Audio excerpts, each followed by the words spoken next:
Aquí estamos una vez más tratando de dilucidar las cosas extrañas que dicen los cristianos. Vamos a revisar uno de los comentarios, una de las críticas que más reciben los ateos en general. Casi todas las personas escépticas en algún momento hemos recibido esta pregunta, este ataque, esta crítica, si podemos decirle así. ¿Por qué hablas de Dios si eres ateo? No deberías hablar de Dios si eres ateo. Los ateos creen en Dios, por eso lo nombran todo el tiempo, solo quieren pecar. Estas tonterías que dicen los cristianos realmente no tienen ningún sentido. Los cristianos simplemente analizan las cosas y para ellos no es posible que una persona no crea en Dios. Ellos piensan que una persona siempre cree en Dios, solo que lo niega para poder pecar. Como si yo negara las leyes de mi país, entonces puedo ir a robar si me da la gana. Es una completa tontería. Negar una ley no anula el peso de esa ley. Entonces, hoy voy a explicar por qué, como ateo, hablo de Diosito. Así que quédate en estas críticas de un ateo normal para que veamos por qué los ateos hacen crítica a Dios.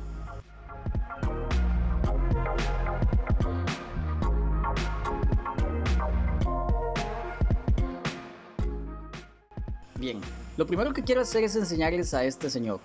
¿Ven lo guapo y formal que es? Bueno, este señor se llama Fabricio Alvarado y trató de ser presidente de Costa Rica hace algunos años y casi lo logra. Después de eso se ha tirado a la presidencia varias veces y por dicha no lo ha logrado. Más adelante en el video les voy a explicar por qué es una dicha que esta persona no haya llegado a la presidencia. Lo que voy a hacer para que me entiendan y vean mi punto de vista es contarles un poquito de mi pasado. En efecto, yo cuando era cristiano debatía los temas sobre la existencia de Dios con bastante frecuencia, tratando de alegar argumentos y soltar argumentos y versículos que trataran de demostrar la existencia de Dios como algo veraz, algo que no era posible rechazar. Eventualmente me volví un escéptico y dejé de creer en Dios, esto con el transcurso de varios años. Pero eso no hizo que yo inmediatamente saliera a debatir y buscar cómo refutar cristianos. No fue eso lo que pasó. Pasé bastante tiempo básicamente como si nada pasara, sin darle importancia o relevancia al tema. El hecho es que simplemente respondía cuando ameritaba la situación, cuando me encontraba algún mensaje de odio, discriminación, entonces ahí intervenía y decía algo. Pero fuera de eso me daba bastante igual. Después empecé a debatir con la intención de aprender, de nutrirme en teología y filosofía, tratando de ver si estaba equivocado. Porque una de mis metas siempre ha sido saber si estoy equivocado. Yo no quiero ser un escéptico que simplemente se enfrasque en eso. Si estoy equivocado quiero saberlo y el debate es una buena manera de eso. Sin embargo, el punto de no retorno fue realmente el problema que tenemos en Costa Rica, mi país de origen, con el fanatismo religioso. El fanatismo religioso en Costa Rica es uno de los problemas más grandes que tiene el país en cuanto a la toma de decisiones. Seguimos siendo un país católico oficialmente. Mientras muchos otros países de la misma zona ya han sido considerados y declarados países laicos, Costa Rica sigue siendo un país católico. Así de influyente es la religión en la toma de decisiones de nuestro país. Los presidentes y básicamente todo el elenco de diputados y mandamases del país siguen una tradición muy conservadora y cristiana. Y fue precisamente aquí donde empezó mi problema y lo que me inspiró a empezar realmente a debatir con ya no personas académicas que pudieran enseñarme algo, sino ya a debatir y refutar no a académicos, porque los académicos, los cristianos que realmente estudian y son teólogos o filósofos o apologistas de lleno, no son personas tan fanáticas. Creo que la verdadera lucha no es contra ellos. El sentido del debate con una persona de estas es el simple aprendizaje. Pero cuando debates con un fanático religioso, ahí es cuando obtienes un beneficio. Porque si debates con un fanático religioso y le demuestras y logras penetrar en su psiquis y le demuestras que sus creencias simplemente son vacías, con solo que dejes la semilla de la duda ahí plantada, eso ya es un logro enorme. Entonces empecé a atacar a todo creyente que veía y que era de este tipo de creyentes, del creyente del promedio, del creyente ese que va a la iglesia los domingos a aplaudir y a tocar la pandereta. Ese tipo de creyentes son los creyentes que yo ataco y creo que son los que merecen ser atacados. ¿Por qué? Porque esos son los creyentes que son mayorías. Entonces, como decía Facundo Cabral, solo le tengo miedo a los pendejos, porque son muchos y al ser mayoría pueden escoger hasta un presidente. Así que entonces hice de mi objetivo ya no debatir con académicos, que todavía lo hago, sino debatir y refutar las creencias infundadas del cristiano promedio, desbaratar a todas esas páginas creyentes, a todas las personas que están por ahí exclamando mensajes de odio, diciendo y tratando de imponer su fe de una manera que simplemente no tiene sentido. Ahí fue donde empezó verdaderamente mi crítica. Ahí fue donde dije, no, estas personas deben ser refutadas. A estas personas tengo que demostrarles que su fe y la doctrina que sostienen y los mandatos que sostienen están equivocados completamente y no tienen una sola base. Que si quieren creer, sepan que es por fe y nada más que por fe. Que no tienen argumento o razón para poder afirmar lo que creen. Que no pueden hacer que una persona racional crea en lo que ellos creen. Y que sepan que si quieren convencer a la sociedad o a una persona escéptica de creer en lo que creen, necesitan lógica, razón, argumentos, principios filosóficos y sin ellos no van a convencer a nadie. Necesito que entiendan lo patético de su creencia en Dios. Por supuesto, esto no va a funcionar con todos. La mayoría de cristianos del promedio son personas increíblemente sesgadas, personas que creen tener la razón, personas que nunca van a aceptar que están equivocadas, personas que no van a permitir torcer lo que ya tienen integrado en su ser, no van a permitirse la duda, no van a permitirse pensar críticamente. La mayoría de personas son así. Incluso, y los que siguen mi página en Facebook, síguela por favor, síguela. Somos ya bastantitos, somos 5,000 y pico, así que sígueme. De paso, ya que te dije eso, pues, ¿por qué no te suscribes al canal? Suscríbete si te está gustando el video, deja tu like y comentario. Así que, bueno, ya no te molesto más con eso.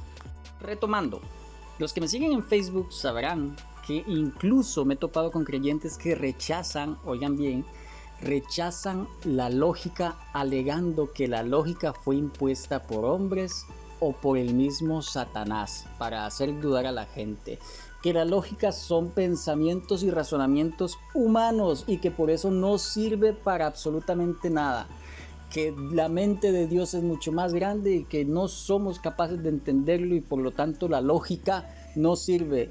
Estas personas ni siquiera se dan cuenta que no podrían llegar a la conclusión que están llegando sin usar lógica. No podrían. Toda conclusión a la que llega un individuo parte de lo que tiene de conocimiento y experiencia, pues lo que ha vivido y lo que conoce como verdadero. Esto lleva a que tomen conclusiones a partir de ello. Por ejemplo, yo no creo en Santa Claus porque mi experiencia y mi conocimiento me indican que Santa Claus no existe. De la misma manera, el creyente que indica que pues el ateo no puede usar la lógica para que entendamos las cosas de Dios, está llegando a esa conclusión mediante precisamente un razonamiento lógico que hacen. Por supuesto, sus premisas están equivocadas y por lo tanto su conclusión está equivocada. Pero no deja de ser un análisis lógico, un pensamiento lógico, el que lo llevó a esa conclusión, sea verdadera o no. Entonces, estas personas son tan fanáticas que niegan incluso el propio razonamiento, se niegan a la base del razonamiento que es lo que les permite llegar a las conclusiones que llegan y creer en lo que creen. Ahora, las personas que lleven bastante tiempo debatiendo con esta clase de personas, esto suena un poco redundante, bueno, da igual, estas personas que lleven bastante tiempo debatiendo con este tipo de creyentes, sabrá y no me dejará mentir que existe un pequeñísimo porcentaje de esta gente que de hecho puede cambiar de opinión y pueden honestamente llegar a la conclusión de que estaban equivocados. Son apenas un puñado que puedo contar con básicamente los dedos. Pero estas personas que están dispuestas a cambiar, es por estas personas que están dispuestas a cambiar por lo que vale la pena el debate. Muchas personas, aunque no se hayan vuelto ateos después de debatir conmigo, y esto no lo digo a manera de sonar pues soberbio de ninguna manera. Muchas personas después de debatir conmigo no se han vuelto ateos, pero son personas que han empezado a tener un pensamiento crítico sobre sus creencias y se han convertido en verdaderamente buenos apologistas. Personas que usan la razón, personas que pasaron de usar el argumento de que Dios es como el aire, no se ve, pero lo sientes, a usar eh, silogismos formales, a usar el argumento Kalam, el ajuste fino. Son personas que pasaron de creer en un Adán y Eva literales para entender que Adán y Eva son lo que narraba el pueblo hebreo y lo que conocía el pueblo hebreo. Es por este pequeño porcentaje por el que vale la pena debatir, por el que vale la pena hacer crítica a la religión, a las creencias y a los ataques dañinos que hacen. Una persona que empiece a dudar y a analizar críticamente su fe es una persona que se expandirá como individuo y dejará de ver la realidad bajo el único foco que tiene, que es lo que manda la Biblia, y empezará a pensar por sí misma. Pero bueno, todo muy bonito, todo muy cierto, todo muy cool, pero ¿por qué hablo tanto de Dios al punto de hacer una página? ¿Por qué abrir un canal sobre la existencia de Dios para hacer crítica de esto? Bueno, eso lo hago por personas justamente como Fabricio Alvarado. Verán, Fabricio Alvarado no un pastor, porque ni siquiera es un pastor, es un cristiano evangélico ultraconservador de mi país. No es solo conservador, no, es ultraconservador. Es una persona que rechaza por completo los derechos de la mujer, los derechos y pues la sola existencia de la homosexualidad. Él es de esos que afirma que la homosexualidad es una enfermedad o demonios que tienen las personas, y es una persona que no tiene facultades para dirigir un país porque para aquel tiempo ni siquiera tenía la universidad completa y no estudiaba nada cercano a la política, estudiaba periodismo. Es decir, su currículum cuando se lanzó presidente y casi gana era una carrera incompleta en periodismo y ser un cantante cristiano. Ella no podía creer, ella venía de una vida de pobreza muy fuerte. Y ella no podía creer que un periodista de la televisión se fijara en ella, menos uno tan guapo como yo. Nadie dijo amén, pero yo lo creo. El primer día que yo la vi, a mí no me gustó. Estaba vestida de danza. Y cuando usted ve a una muchacha vestida de danza, pues los vestidos de danza son muy bonitos, muy decentes, pero no te dejan ver bien lo que hay que ver bien.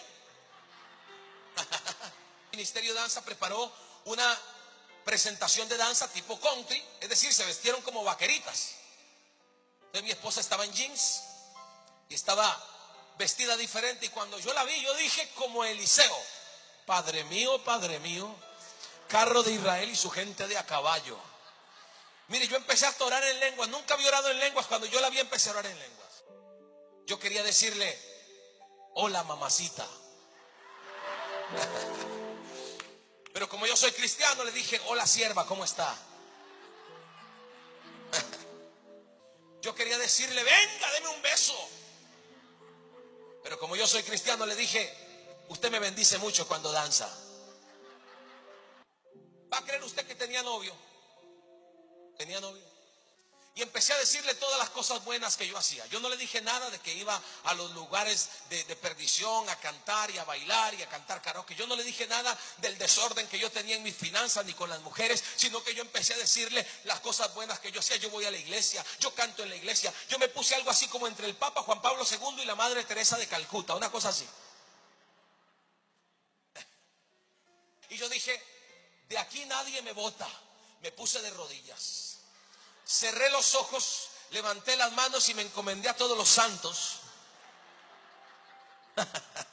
Y aún así, por poco quedó presidente del país.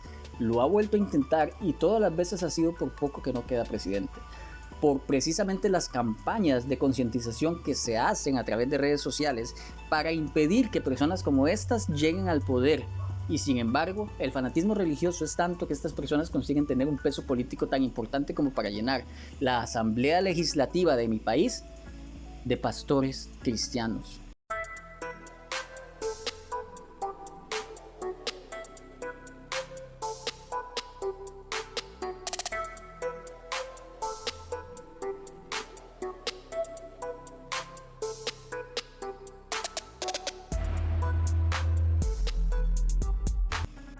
es el nivel de fanatismo que quedó como diputada una mujer cuya profesión es ser estilista. Es una peluquera. Es decir, tenemos sentada a una mujer que corta pelo en una de las sillas más importantes del país, tomando decisiones del país. Y no solo ella, así como ella, hay un montón de diputados que tienen exactamente el mismo currículum. Son simple y llanamente cristianos. Eso es todo. Eso es todo lo que necesitan estos fanáticos para concederle a alguien un salario de un montón de millones de colones o de cientos de miles de colones, un montón de beneficios, y que decidan cuáles son las leyes que se van a aprobar en mi país. Yo no puedo quedarme callado ante eso. Yo tengo que hablar, yo tengo que criticar, yo tengo que cuestionar. Y la idea de este canal, la idea por la que abrí este canal, abrí la página y debato contra páginas como pues las que he debatido en Facebook y he criticado tanto en Facebook. El motivo de eso es que en algún momento espero, y mi meta es tener suficiente relevancia para que me tomen en cuenta para poder debatir con el palurdo de Fabricio Alvarado y demostrarle lo falsas y lo ridículas que son sus ideas de cómo debe ser el país.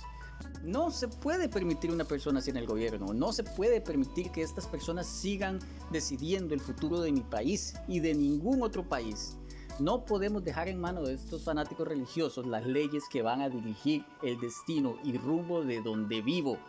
No pienso hacerlo sin por lo menos intentar algo para luchar en contra de eso. Así que, respondiendo a la pregunta de por qué hablo tanto de Dios, de por qué tengo una página y le dedico tiempo a la existencia de Dios, es porque aunque Dios no existe, o por lo menos considero que Dios no existe, aunque no existe tal ser, lo que sí existe es el concepto de tal ser. Por supuesto, no solo el concepto, sino que existen los fanáticos a ese concepto. No es preocupante Dios. No, Dios no me preocupa. A mí Dios me puede succionar el prepucio que tanto le gustan a él. Yo lo que ataco y debo atacar como persona responsable y que puede aportar algo a su país, espero poder aportar algo.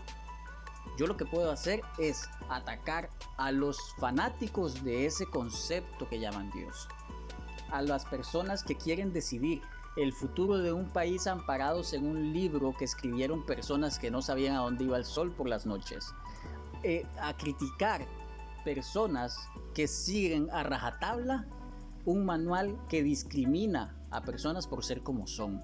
No metas a la fuerza a tu Dios a los demás. Quédate con tu Dios, tienes todo el derecho a creer en tu Dios. Quédate con Él y con tus creencias, celébralas, disfrútalas, lo que tú quieras. Pero son tus creencias. Tus creencias son algo personal. No puedes hacer que todas las personas del país se sometan a tus creencias. Son creencias precisamente porque no las puedes demostrar. Vamos a hablar de creencia en el sentido coloquial de la palabra. Tú crees en tu Dios porque no lo puedes demostrar. No se puede demostrar la existencia de Dios de una forma tan fehaciente e innegable e irrenunciable que puedas usarlo como parámetro para establecer las leyes de un país. A menos de que puedas demostrar que Dios existe con tanta validez como para que sea aceptado como un hecho, no puedes establecer a Dios, a tu Biblia, a tu religión o tus creencias como el valor del cual se agarra la constitución política de un país. Mientras insisten en meter sus creencias en mi educación, mi política, mis leyes, yo entonces voy a seguir criticando. Entonces, ¿por qué hablo tanto de Dios? Ahí lo tienen, porque hablo tanto de su patético Dios. Y bien, hasta aquí el video de esta oportunidad. Creo que es una pregunta que tenía que contestar hace tiempo. Era necesario expresar lo que acabo de expresar. Era necesario explicar lo que acabo de explicar, porque parece ser que la gente no lo entiende. Parece ser que es de alguna manera algo rarísimo que un ateo haga esto. y no ven todas las consecuencias que tiene su religión en un país. Si se las guardaran para ellos, no existirían ateos haciendo estas críticas. Así que, pues nada, ya sabes lo que dicen los youtubers. Suscríbete, dale like, comenta y por sobre todo, comparte con todo el mundo este video para así llevar estas críticas de un ateo normal mucho más lejos. Bye.